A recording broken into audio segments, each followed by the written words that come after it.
What's up, guys? It's the Casual King MMA, and today we're doing a little video on asking the question, are double champs overrated? For those who don't know, double champ means champ twice, but we're not talking about people who lost the belt and then reclaimed the belt like Israel Adesanya. We're talking about people who held belts in two divisions. It doesn't have to be at the same time for double champ, but obviously holding both belts at the same time is a lot more impressive.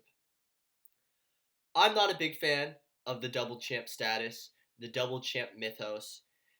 First, I'm going to defend the people who are double champs in the way that they win a belt in one weight class, lose the belt, and then win a belt in another weight class.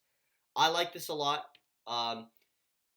because it's the idea that you don't hold up the divisions. I'm going to get into that a lot more in the rest of this video. My issue with the double champ stat, where you have two belts in two different weight classes at the same time, is you can only defend one of them, and you're choosing which division you want to hold up for maybe up to a year without any title defenses, which is just really unfair to the title contenders who want to get where you're at. For a good example of somebody who won a belt, lost it, and then regained it, GSP. Uh, GSP was a welterweight champ at 170, had a long reign, and actually very similar to GSP, to John Jones, who people love to compare these two, where both of them, their last fight at their natural weight class, they looked very unimpressive. Most fans thought they lost. GSP with Hendricks, John Jones with Dominic Reyes, and they took time off, and then eventually they came back a weight class above and looked amazing. And both of them did not fight the true hardest fight in the division. For GSP, he moved up and fought Michael Bisping, which was cool. He got the double belt, double champ status. It was a great fight. But the issue here, like this is best case scenario for double champ status. GSP didn't deserve it. And that's the issue with a lot of these champs moving up when they vacate or take time off, is they get undeserved title shots. GSP did not deserve a title shot at middleweight when you had monsters like Yoel Romero and Robert Whitaker running through the division, and him getting that undeserved title shot just wasted more of Whitaker's prime and the end of Yoel Romero's career. And for John Jones, I can't say he didn't deserve the title shot against Cyril Gahn, but what I can say is Cyril Gahn did not deserve a interim title fight, or not even interim. It was a vacant title bout with John Jones, and he proved that. Looked horrible against Volkov. Just Cyril Gahn is not the hardest fight in the division. It's John Jones against Tom Aspinall. That's a fight everyone wants to see, but that's a completely different video I'll probably never have to make because there's no chance that fight ever happens. You can bookmark that if you want. But this whole double champ obsession, it all started with Conor McGregor. Conor McGregor was the first to hold two belts at the same time. One of the most iconic moments in the sport, and it's a reason for this double champ insanity because everyone wants to be like Conor McGregor. Well, nowadays, Conor can't even be like Conor McGregor. Kind of the way Ye and Kanye. It's similar stuff right here. You just can't have that fire, have that intensity, and desire to be the best of the sport forever. And Conor lost it. But that's besides the point. The issue with Conor holding both belts was he didn't defend either of them. So the first big issue is it holds up both divisions. However, the big issue that I don't see a lot of people talking about is it really takes a lot of the shine off the belt. Beating the champ is what cements you as the champion. People believe you're the deserving champion because you beat the previous champion. It's a lot less it's not as easy to try to look at somebody with that same reverence when they won their belt off a vacant fight. And what it does is it takes a long time for that belt to hold legitimacy again. The 155-pound belt was in limbo until Khabib won the belt, dominantly defended it, and became the dominant champion. But then even he left, vacated the belt, meaning Charles had to put a lot of wins together to really put the shine back on the belt. And the belt should be the pinnacle of the sport. Having a UFC belt means you are the best. And I think these guys are just getting greedy trying to get both. The whole double champ talk, not only does it take the shine off the belt, it takes the shine off the belt not just for the sake that you didn't beat the champ to get the belt, But oh, we got double champs now. You're just a champ. Why aren't you a double champ? It completely changes the conversation, and I think it sets a level too high to be attained. That's not me saying that I think all double champs are bad.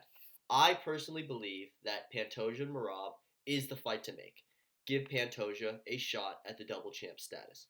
The reason for that, though, is Pantoja and Marab have cleared out their divisions.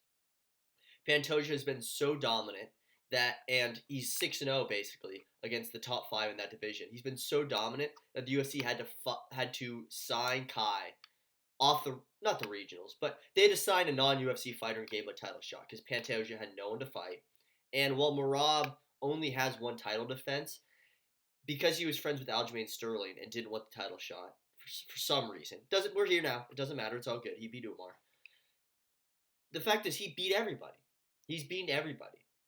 These divisions, 125, 135, they need time for a legitimate contender, and that is the beauty in the double champ. In the double champ, the beauty is we have these two divisions with these two champs that are 10 pounds away from each other. They don't have anyone to fight. There's no one that we need to see them fight.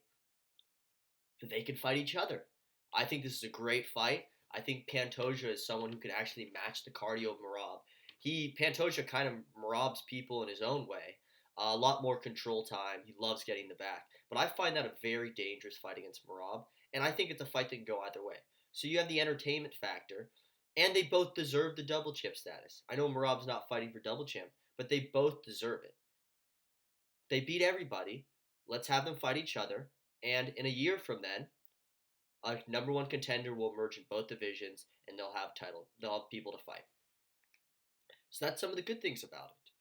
But the bad thing, and the reason I'm making this whole video, is Ilia Topuria. Dude's absolute best. I think easily pound for pound number 2 right now, just behind Islam. So you have another chance for the number 2 pound for pound fighter to fight the number 1 pound for pound fighter. We got that in Volk Islam 1, which was an amazing fight. But even there, Islam hasn't cleared out his division. I still want to see him fight Arman, even though Arman pulled out. I'd be fine with the rematch against Oliveira. Islam needs to fight 155 deserving contenders. It's not his fault. He's beating everyone that's in front of him. It's not his fault that he had to fight Moicano on short notice. He's the best, but I want to see him fight guys who are the best in his weight class. I mean, this is a fight that Topuria can win, but he doesn't deserve it. He has one title defense. Even though he beat two of the best featherweights of all time, it doesn't mean he deserves to move up in weight. And another way to look at it is it's not necessarily even that Topuria doesn't deserve to move up. People like Diego Lopez don't deserve to wait a year after what the win streak they put on. Diego Lopez deserves his title shot. Arman, despite pulling out, deserves his title shot. Let them fight the deserving contender first, and if there's no one else, then they can have that champ fight. The other issue too is Ilya's not only doing this to copy Conor, he's also doing this because why wouldn't he? If you want to get double champ status, you are moving into a separate weight class. Ilya would be moving up 10 pounds to fight Islam. There is zero risk for Ilya. There's zero risk. If he loses, he's still the champion and he gets to defend at 145. All that happens if he loses is he loses a little bit of momentum and a little bit of hype, which is just bad for the UFC in general. And if he wins, then 155 is kind of screwed because Ilya is not going to be defending both belts at the same time. So he could vacate one of the belts and have a vacant title fight there between someone like Volk and Lopez. But that's still not what we want to see. It still hurts the UFC brand. And this isn't entirely on the fighters. The UFC have been pushing for this. They want to sell pay-per-views, and they really like the idea of putting these double champ fights on. In the same way that they like putting female fights in the co-main event of pay-per-views to highlight that there's 2 title fights. It doesn't matter. What matters is the best fighting the best and entertaining fights at their weight class. These double champ stuff, it's like dessert. It is really nice every once in a while. It's really nice. It is really cool to see Volkanovski and Islam put on one of the most technical high-level fights we will ever see.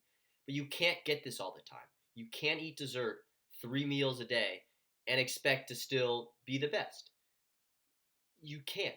The UFC is getting a little bit into these freak show fight area, and it's something I really want to avoid. The UFC has made their brand, and the reason why they are the most successful combat sport now, ahead of even boxing, is because they know that people will tune into the best fighting the best.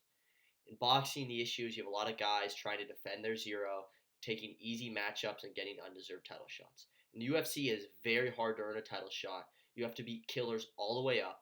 No fight is a gimme, and you have to reward the people for putting in the work to get the title shot they deserve. Punishing their hard work because somebody wants a chance to make history isn't just fair. It kills the whole point of the sport.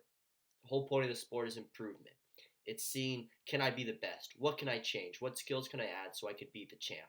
And that's pointless if the champ's just going to move up a weight class and leave you sitting on your thumbs for over a year. Well, that's my rant, guys.